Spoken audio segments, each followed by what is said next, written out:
Good morning बच्चों। आज हम लोग बस की यात्रा का आगे के भाग को पढ़ेंगे। तो आगे क्या होता है कि बस की रफ्तार अब 15-20 मील हो गई थी। मुझे उसके किसी हिस्से पर भरोसा नहीं था। लेखक कह रहे हैं कि उसकी रफ्तार 15 से 20 मील हो गई थी और उसके किसी हिस्से पर भरोसा नहीं था क्योंकि उसका सारा हिस्सा खराब था। ब्रेक फेल हो सकता था, स्टीयरिंग टूट सकता था। प्राकृतिक के दृश्य बहुत लुभावने थे। दोनों तरफ हरे भरे पेड़ थे जिन पर पक्षी बैठे थे। मैं हर पेड़ को अपना दुश्मन समझ रहा था। जो भी पेड़ आता डर लगता कि कहीं इससे बस टकराएगी तो नहीं। वह निकल जाता तो दूसरे पेड़ का इंतज़ार करता। झील दिखती तो सोचता कि इसमें बस गोता लगा जाएगी, मतलब डूब तो नहीं जाएगी। लेखक को हर एक चीज़ से डर लगा था क्योंकि बस इतना ज़्यादा ख़राब था। एकाएक फिर बस रुकी। ड्राइवर ने तरह तरह की तकरीफें की पर वह चली नहीं। सविनय अवज्ञा आंदोलन शुरू हो गया था। कंपनी के हिस्सेदार कर रहे थे, बस तो फर्स्ट क्लास है जी, है ना। मतलब जो कंपनी के मालिक थे, हिस्सेदार, वो बस का बहुत तारीफ़ कर रहे थे कि बस बहुत अच्छा है, फर्स्ट क्लास है। यह तो इत्तेफाक की बात है। छिन चांदनी में वृक्षों की छाया के नीचे वह बस बड़ी दयनीय लग रही थी। लगता जैसे कोई वृद्धा थक कर बैठ गई हो। हमें ग्लानि हो रही थी कि बेचारी पर लदकर हम चले आ रहे हैं। अगर इसका प्राणांत हो गया तो इस बियाबान में हमें इसकी अंत्येष्टि करनी पड़ेगी।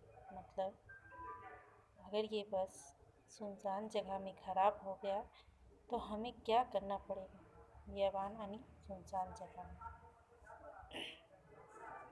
और प्राणांत मतलब हो गया कि अगर ये रुक गई, पूरी तरह से ये बंद हो गया तो हम ऐसी जगह में क्या करेंगे। हिस्सेदार साहब ने इंजन खोला और कुछ सुधारा। बस आगे चली।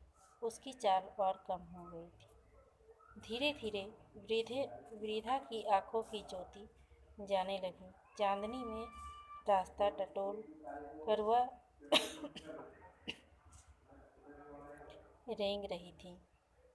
आगे या पीछे से कोई गाड़ी आती दिखती तो वह एकाएक किनारे खड़ी हो जाती और कहती, निकल जाओ बेटी, अपनी तो वह उम्र ही नहीं रही। एक पुलिया के ऊपर वह पहुँचे ही थे कि एक टायर फिस करके बैठ गया। वह बहुत जोर से हिलकर थम गई। अगर स्पीड में होती तो उछल कर नाले में गिर जाती। मैंने उस कंपनी के हिस्सेदार की तरफ पहली बार श्रद्धा भाव से देखा। वह टायरों की हालत जानते हैं, फिर भी जान हथेली पर लेकर इसी बस से सफ़र कर रहे हैं। उत्सर्ग की ऐसी भावना दुर्लभ है। सोचा, इस आदमी के साहस और बलिदान भावना का सही उपयोग नहीं हो रहा है। इसे तो किसी क्रांतिकारी आंदोलन का नेता होना चाहिए। अगर बस नाले में गिर पड़ती और हम सब मर जाते तो देवता बाहें पसारे उसका इंतज़ार करते, कहते, वह महान आदमी आ रहा है जिसने एक टायर के लिए प्राण दे दिया। मर गया पर टायर नहीं बदला। इसमें लेखक कह रहे हैं कि जो बस का मालिक है उसे तो शायद बस की हालत के बारे में पता है, लेकिन फिर भी वो इसी बस में चल रहा है। अगर कुछ हो जाता, कहीं बस गिर जाती या हम सब मर जाते तो क्या होता। ऐसे महान व्यक्ति को तो जानबूझकर अगर वो कुछ काम कर रहे हैं तो ऐसे महान व्यक्ति को तो आंदोलनकारी होना चाहिए, कोई क्रांतिकारी नेता होना चाहिए। है ना। दूसरा घिसा टायर लगाकर बस फिर चली। अब हमने वक्त पर पन्ना पहुंचने की उम्मीद छोड़ दी थी।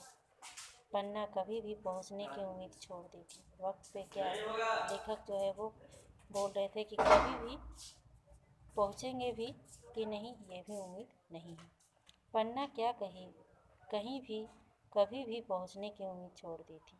लगता था जिंदगी इसी बस में गुजारनी है और इससे सीधे उस लोक में प्रयाण कर जाना है। इस पृथ्वी पर उसकी कोई मंजिल नहीं है।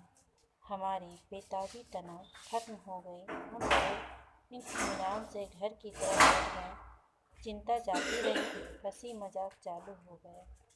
ठीक है, यानी कि लेखक सोच लिए थे कि अब हम घर पहुंचेंगे या जहाँ जाना है वहाँ भी पहुंचेंगे, यह मुश्किल है, पर सभी लोग इत्मीनान से बैठकर